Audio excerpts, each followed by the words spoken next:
Inspirational sports drama about a pretty amazing boxer. Let's talk about the fire inside.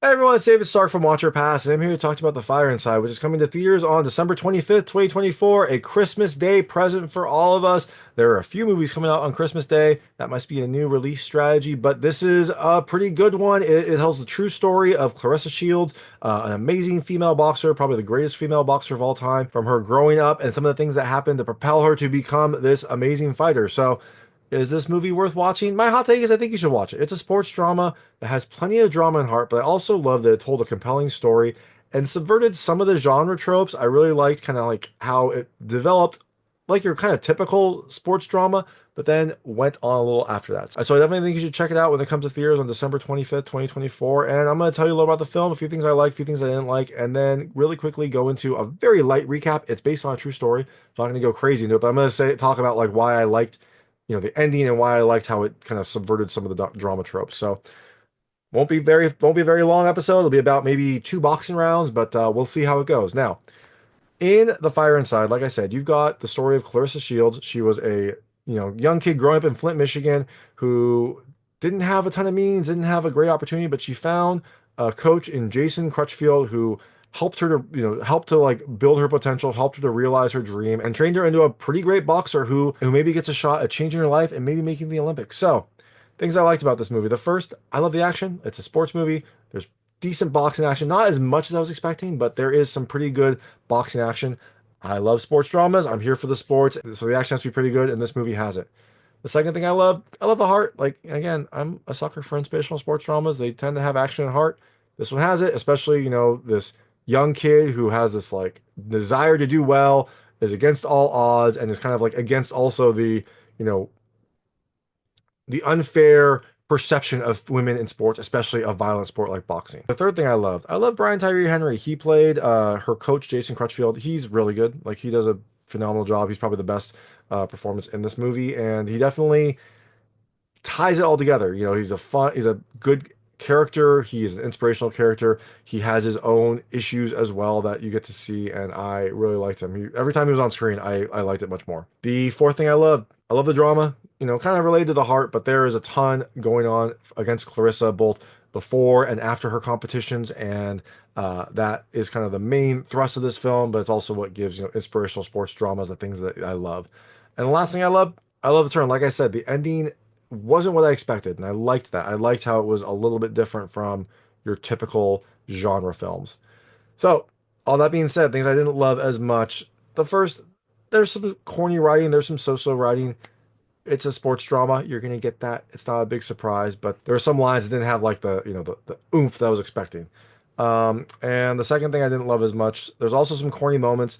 Usually in the fights, there's a trope here that like when Claressa's fighting, she needs to, her coach to talk to her, which is probably true, but she kind of shuts down unless she has that, which I don't know if that's real or if that was just a way to like tie in Coach Crutchfield. I mean, Claressa was an executive producer here, so presumably, the stuff that happened in here was at least close to real, but it felt silly. It felt kind of manufactured. And then some of the like epiphany moments later also feel a little manufactured. So look, it's an inspirational sports drama. You're going to get that stuff. You're going to get corny moments. So this is no exception either. So all that being said, I definitely think you should check out The Fire Inside. I liked it. I liked, I liked the story. I liked the character. I liked the boxing action. So I definitely think you should see it when it comes to theaters on December 25th, 2024. It's not a knockout, but it's a pretty good film and definitely something that you're going to want to watch if you like this type of movie. So if you do see it, let me know what you think. Let me know what you liked and didn't like. I'd love to hear it. And I'm going to really quickly go into a recap right now. So if you don't know what happens in this movie, it's based on a true story, so you might not care. But if you don't want to know what happens, I would turn it off now because there will be spoilers. So really quickly, I'm going to try to keep this within like 1 3-minute boxing round. Let's see if I can. Claressa Shields, also known as Ressa, wants to be a fighter. At a young age, she goes to Coach Jason Crutchfield's gym and tries to fight, and he sees something in her and eventually starts training her. As she progresses, she becomes a good fighter. And in her junior year in high school, she gets a chance to try out for the Olympics. But she has a ton of distractions in her life.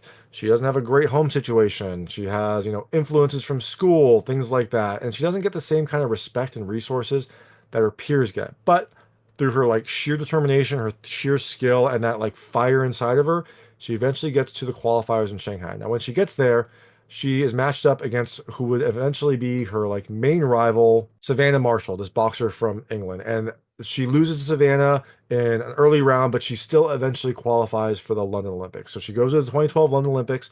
There, she eventually wins gold as a 17-year-old fighter.